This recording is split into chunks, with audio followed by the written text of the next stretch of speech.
Hi everybody, thanks for stopping by. Today I will be reviewing How to Set a Fire and Why by Jessie Ball. A little bit about the author. Jessie Ball was born in 1978 in New York. He has written 14 books. One of them is A Cure for Suicide. He currently teaches at the School of the Art Institute of Chicago. In 2008, he won the Paris Review Plimpton Prize, um, and many other awards. That's pretty much it. So, just a quick review on how to set a fire and why. To me, the title is very telling because the main character, Lucia, will basically write a pamphlet on how to set a fire and why. First of all, I'm judging a book by its cover, and this is actually what made me pick this book up at the library, is because the cover was so striking. It looks like a box of matches, and on the side of the book, the binding has the little place where you strike the matches, and it's simple yet creative and striking. So I did really like it, pun intended with striking. So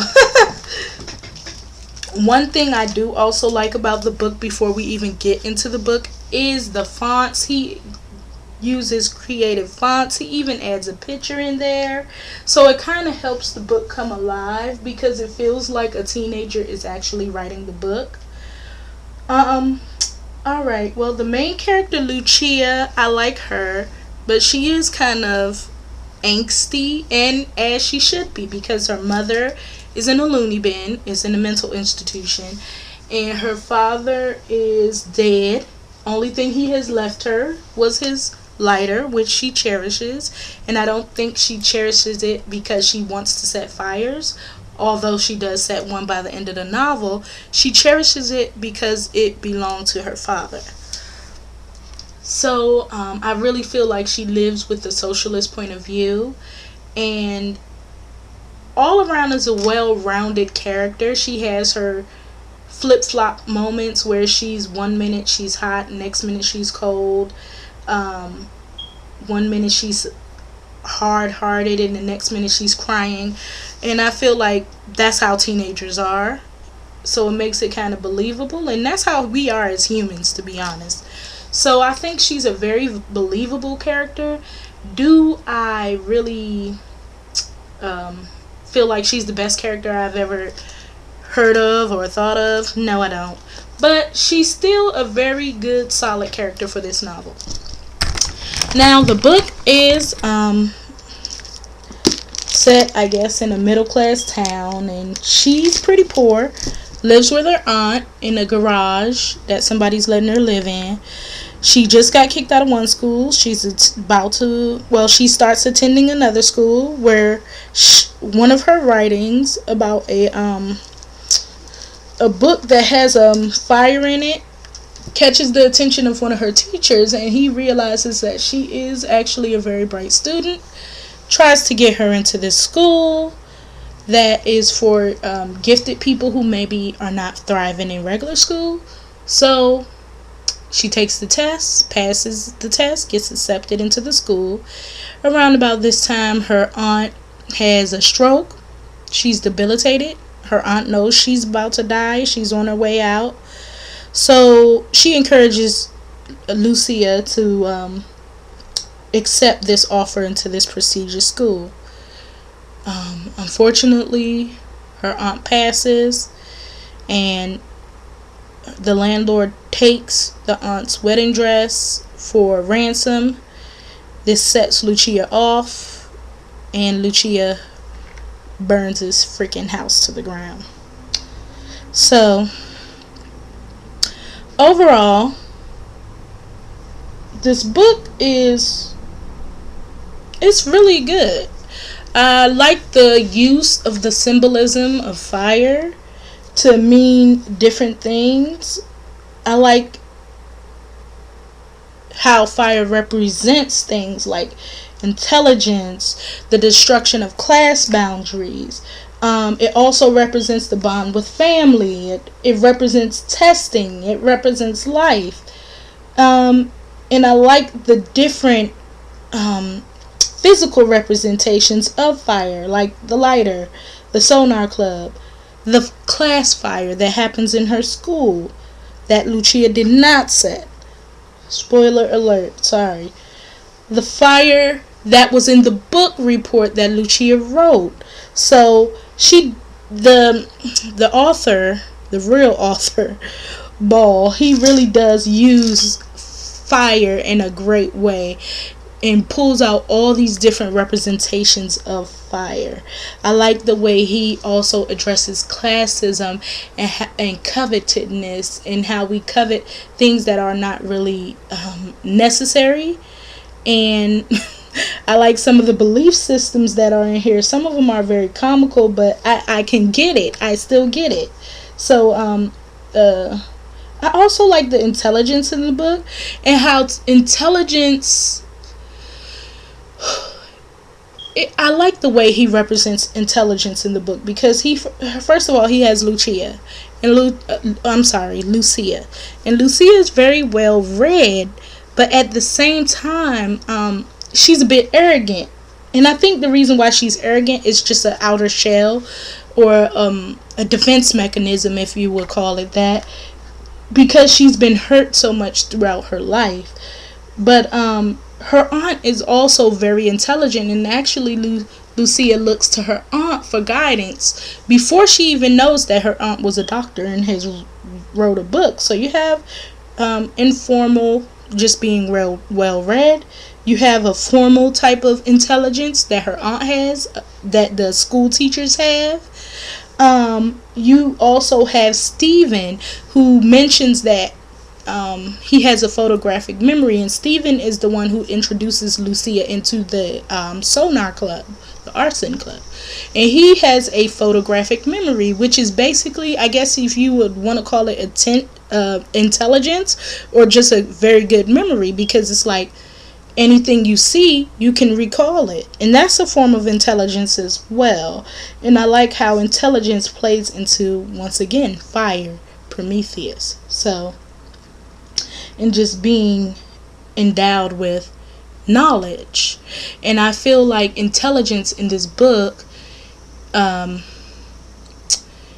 it's not the great savior that we think of intelligence as, because it seems almost detrimental to Lucia that she's so smart. And so I like the way he played with intelligence and kind of took away that, well, if you're smart, everything will be alright. Because as you can see, her aunt was a doctor. Lucia, I want to always call her Lucia. I love that name. But Lucia is very smart, and they cannot escape their circumstances of poverty, which is a very socialist perspective. And I think that would be actually like a good place to start on a report, maybe doing a Marxist interpretation of this book.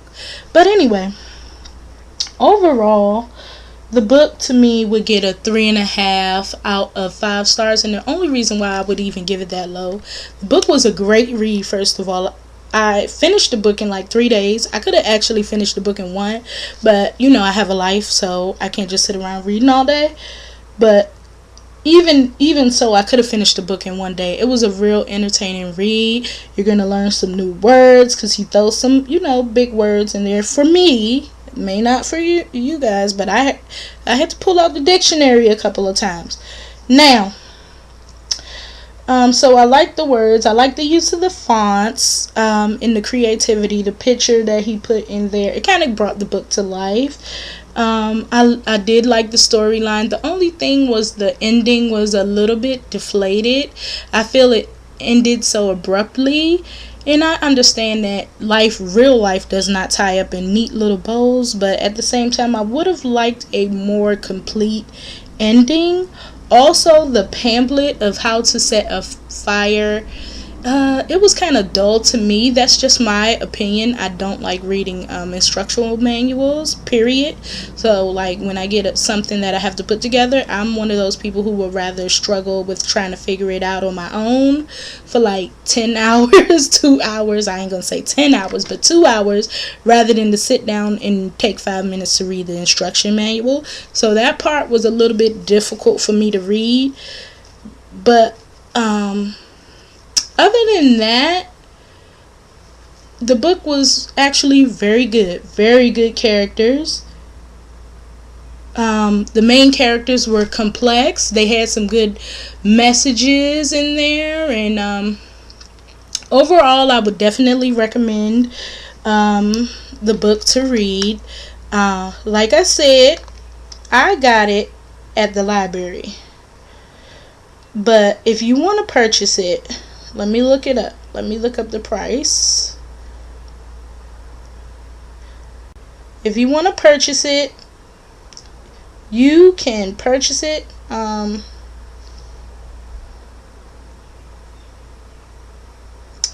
keep saying To Build a Fire, and that's not this book.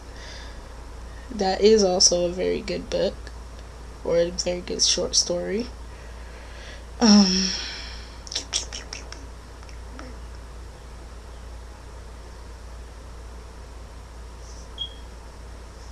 Excuse me, I'm gonna edit that. So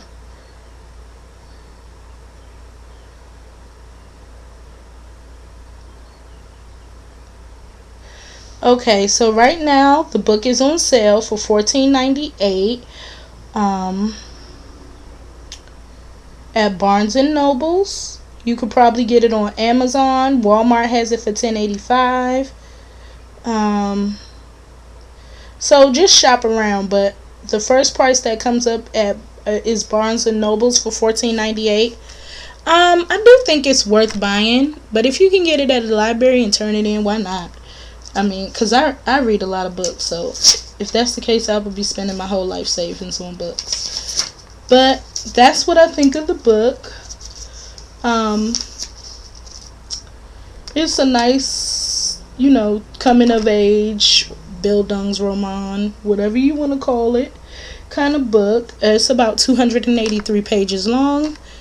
I would definitely recommend it as a read. This is the first book I've actually read by Jesse Ball, and I enjoyed it. So I'm going to definitely have to go back to some of his more famous books, like A Cure for Suicide, and review those as well. If you like this, like my page, this is my first review. Comment. Let's start a discussion about this book. Tell me what you liked about the book. Tell me what you didn't like. Tell me what you liked about my review. Let's open up the discussion. This is what literature is about. Thank you very much for tuning in, and I will see you next time. Bye.